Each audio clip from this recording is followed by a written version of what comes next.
guys. There was something so pleasant about that place. Even your emotions had an echo. So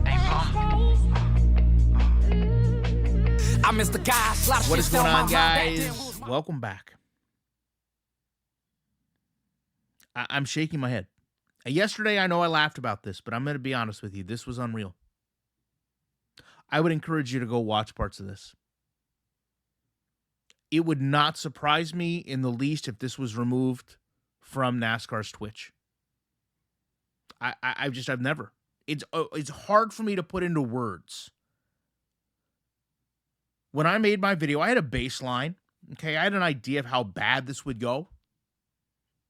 Never did I think it would be this bad. This reflects so poorly on this game, on this community, and I would make a very strong case that this stream was ended early and abruptly. First of all, how do you not find a way to get everyone into a separate lobby? If you didn't watch this, just so you're aware, everyone went into random online lobbies. Random online lobbies are always going to be a mess. Tim, ironically enough, went into a 100% lane Daytona race. All the people that sit here and talk about me doing these 100% races, how it breaks the game, he went into a 100% race. Just the mindset of having a league concept where the participants don't actually race against each other is mind-boggling. You created a whole trailer that gave us the thought process that you kidnap these streamers, but they're not racing against each other. I want you to look at this image right here. It's a very, very powerful image when you know what's happening. Todd Gilliland can't accept invites on his PS5. That's why he looks so confused. That's why his head is to the side. And after this, Carson Hocevar abruptly leaves. And he doesn't return. There was a very awkward exchange where Mamba felt he was asking Carson questions, and Todd had to attempt to answer them in his place. None of this was rehearsed. None of this was planned. But more importantly, none of these three took the time to say, hey, wait a second. This is really going off the rails. This is really looking bad. Let's put up a banner, perhaps, that says, we got some technical issues. We're going to sort through them. None of them care is the reality. And that's why I laughed so much when I said the Muppets should have been in this position, because you understand, they care about the game. These three people do not. I will speak to you from experience. When you're working in the sport, you don't care about the game because you're working in the sport. If Carson Hocevar wants to drive a race car, he will go drive, quite literally, an actual NASCAR race car. He does not need to sit on a beanbag chair and play it on the floor. Now, the chat was very upset this event ended. And afterwards, apparently because Agent and Carson lived together, they did a race. Seemed like it was kind of well received. But as you can see here, Carson is gone. People are racing in different races, in some cases on different tracks. Their controllers are not functioning. And I want to make one thing really clear. Okay, none of this falls on these streamers. None of it. This is what they had to work with. As I said, open lobby should have never been up for consideration. Not even a last resort. Don't broadcast it before everyone goes into open lobbies. Crossplay through consoles should have already been discussed. Should have already been addressed. You've got 75,000 people watching this. Gamers, streamers, social media personalities. Listen, we don't have the PR training to handle this on the fly. We're not going to be instantly good at every single game.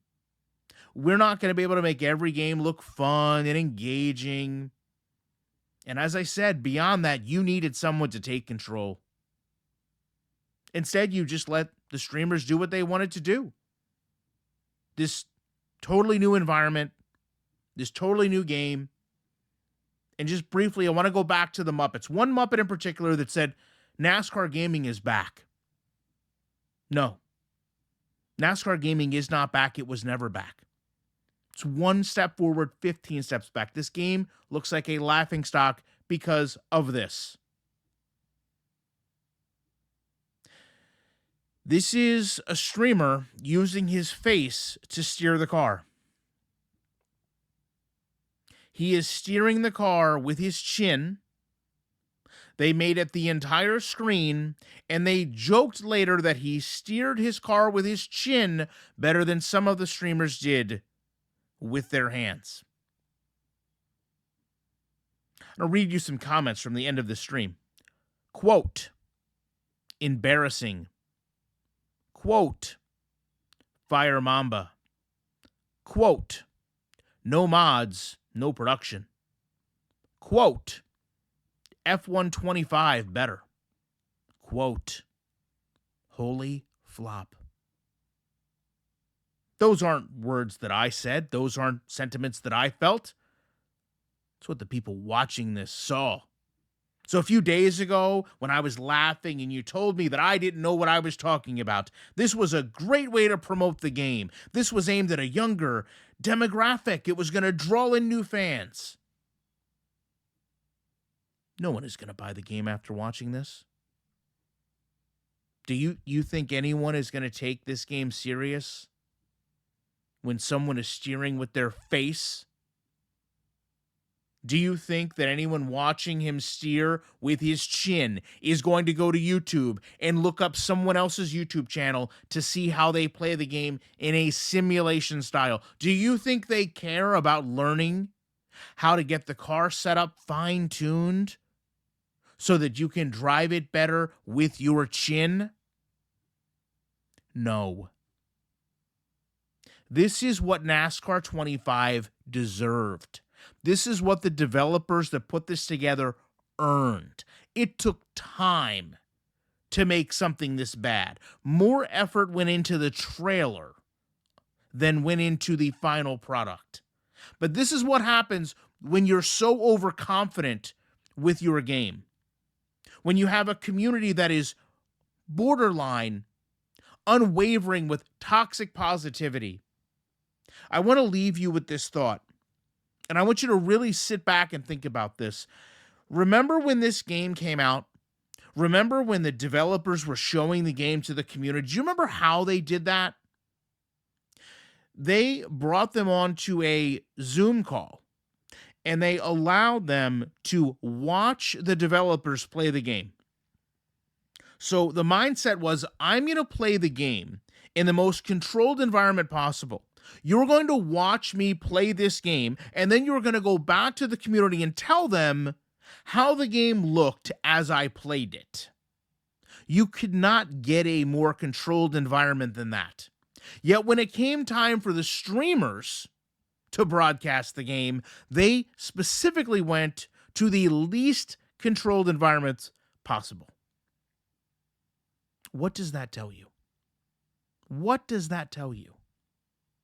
Well, it should tell you, before the game released and they wanted your $80 pre-order, well, they were very careful who they went to, and they were extremely careful with what they showed. But when it was time for casual gamers, well, they could have cared less. And if that meant Carson Hocevar leaves a stream, if that means a guy steers the car with his face, if that means all of these streamers competing against each other don't even go into the same race, if that means one of the three main participants and one of the two NASCAR drivers involved can't even accept invites on his console, well, then that's... Oh, no, wait. Those are actually all reasons that there's no way that I cannot be back break with more commentary.